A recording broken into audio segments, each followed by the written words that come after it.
Hi everybody, I'm going to read another chapter in our book, Geronimo Stilton Mouse in Space. This chapter is called Blast Off, so maybe they're actually going to go into space this time. Let's see. 32 hours later, the professor squeaked, "Okay, no more training, it's showtime." Completely panicked, I whined, "But I'm not ready. Can't I train some more? Maybe for another 200 or 300 years?" The professor snorted. "Nice try," he said. "Now get moving. It's 3 hours till takeoff." Whiskers shaking, I hurried to the subterranean launching pad to meet Double OK and Double OV. We were surrounded by all of the MISSO agents and the chief. "Agent Double OG, we expect a lot of you. Go and return victorious," he bellowed. For the third time I tried to remember what the expression of a real hero looked like, but I couldn't. Even so, I didn't want to embarrass myself in front of the charming Double OV. So I said, "I will do my best, sir."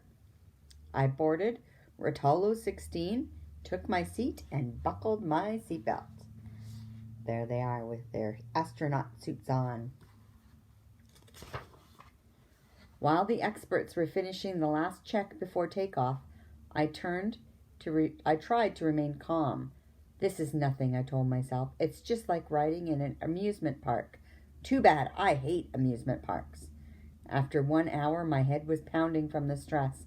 After 2 hours, my stomach began flip-flopping like my cousin Springtail on a trampoline. After 3 hours, I was such a bundle of nerves, I couldn't remember my own name. There he is inside this window, inside this big rocket ship. He looks terrified. Holy cheese! Those were the longest 3 hours of my life. Finally, from Mission Control, the chief ordered, "Crew, lock your helmets and put down your visors. Activate all systems. Ignition on. Blast off." There was a great roar. The super speed acceleration crushed us against the seats. "Let me off," I squeaked. "Sorry, Double OG," Double OK smirked. "You're in until the end of the mission. That is, if we're still alive at the end." Double OV nodded, squeaking of the end. "Double OG, have you written down your last wishes?" she asked me. "I mean, if you do croak, you do want a fancy funeral. How about a nice marble statue of you dressed like an astronaut?" "Marble would be nice," I said. "You know, I wouldn't want anything cheap like plastic." Then I thought about what we were discussing and felt queasy. I gripped the arms of my seat. My head was spinning, spinning, spinning. I didn't move a muscle for 1,000 hours. Well, okay, maybe it wasn't that long, but you get the idea. Then I heard Double OK tapping my helmet. "Knock, knock, anybody there?" "I've got good news. We're in orbit," he squeaked. I opened my eye and saw Double OK and Double OV floating effortlessly in the cockpit. "Look, Double OG, isn't that an awesome sight?" Double OV explained. I unbuckled my seatbelt and floated over to her. Even though I was still scared, when Double OV held my paw, I immediately felt better. Together, we stared out the window at the most beautiful sight I had ever seen, planet Earth. It's hard to describe how I felt up in space. I felt so small compared to the immense universe. I also felt so lucky to have all my family and friends who were way down there in New Mouse City. Right then I made a promise to myself.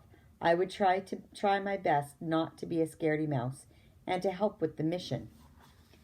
There they are, holding hands and floating. And that, of course, meant stopping the evil rodent who was terrifying the mice of New Mouse City. I smiled at Double OK and Double OV. Even though they were super cool mice, I could tell they were also impressed with our amazing view of the solar system. "This calls for a toast," declared Double OK. "Let's have a snack now, and in a few minutes we'll all start dancing." I gulped. I wasn't much of a dancer. I hoped I wouldn't embarrass myself in front of Double OV. Meanwhile, Double OK handed out boxes of cheddar crackers and condensed mozzarella milkshakes and freeze-dried cheesecake. I was starving, but when I pulled the lid off the shake, it floated out of my paws and spilled all over the place. There's got to be a special way to eat in space. That's not it. I told you we'd be dancing. After I chased my shake down and gobbled some of the freeze-dried cheesecake, I began to relax. Maybe this space thing wasn't so hard after all. I was getting used to floating, and the view was spectacular. It left me squeakless. At that moment, I felt as if I could do anything. I wondered when Double OK was going to start the music. Maybe I was underestimating my dancing ability. Who knows? Double OV might even be impressed. I was thinking I could try out some cool moves I'd seen once in a music video, but suddenly something crashed into our spaceship. My head hit the wall with a loud smack. Youch! After the first collision, there was another and another. Everyone to your station, Double OK hollered. We're in the middle of a massive swarm of asteroids. I told you we'd be dancing. Asteroids are small pieces of rock floating in space.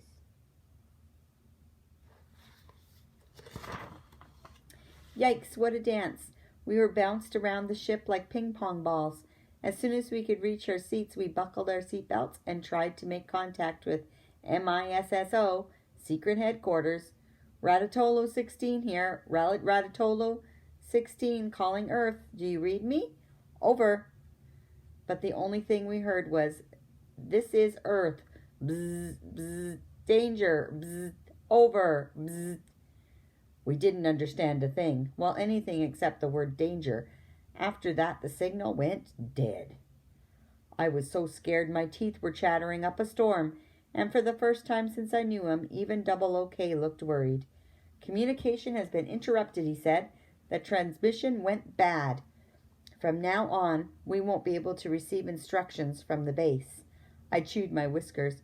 What do you mean? I stammered. Do you mean that we're alone? Abandoned in space? Double OK avoided my eyes. Then he said, well, we're not exactly alone. We just won't be able to ask the base how to get to the evil rodent satellite. So we'll have to work independently to find and deactivate it before the cheese brains take over all of New Mouse City. I tried not to burst out sobbing, but what did Double OK take me for? Even the slowest rodent on the block knew that working alone and working independently meant the exact same thing. I forced myself to breathe deeply and remain calm. Suddenly, I had a thought. Why can't someone go out and try to repair the communication system? I asked. Great idea, said Double OV.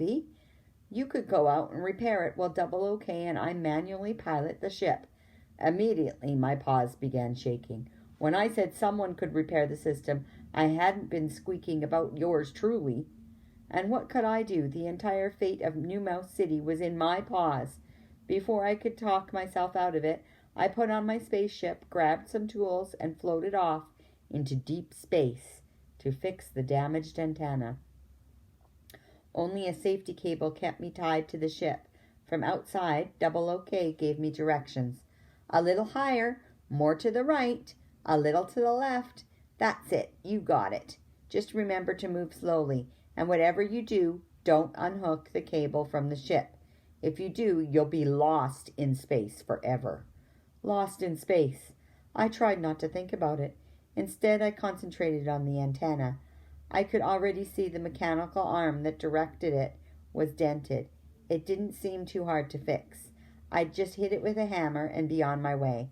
But just then I ran out of cable. I would have to unhook myself to reach the antenna. Very carefully, I detached the cable from the ship and tied it to the base of the antenna. Then hit it with the hammer. And before I knew what happened, I lost my grip and plunged into space. Oh dear, there's some pictures. That's not good. In the window of Rotolo 16, I could see my friends' horrified faces watching me. Why aren't they coming after me, I thought. Then I remembered Double OK and Double OV were trying to operate the spaceship without the computer's help. Maybe they weren't able to turn it around. Plus, my friends couldn't ask Earth for help. Oh, what a disaster. I wondered if my hammering had been enough to fix the damaged antenna. Probably not. Now we were all doomed. Within 2 minutes, I was sobbing away like a newborn mouselet. I cried into my astronaut's helmet filled with tears. It looked like my little fish Hannibal's crystal ball. Just then I felt myself being pulled by a strange force towards the asteroid. The color of cheese. How weird. And there he landed on an asteroid. And that's the end of my reading for today. So we'll see you guys next time. Have a nice weekend. Bye-bye.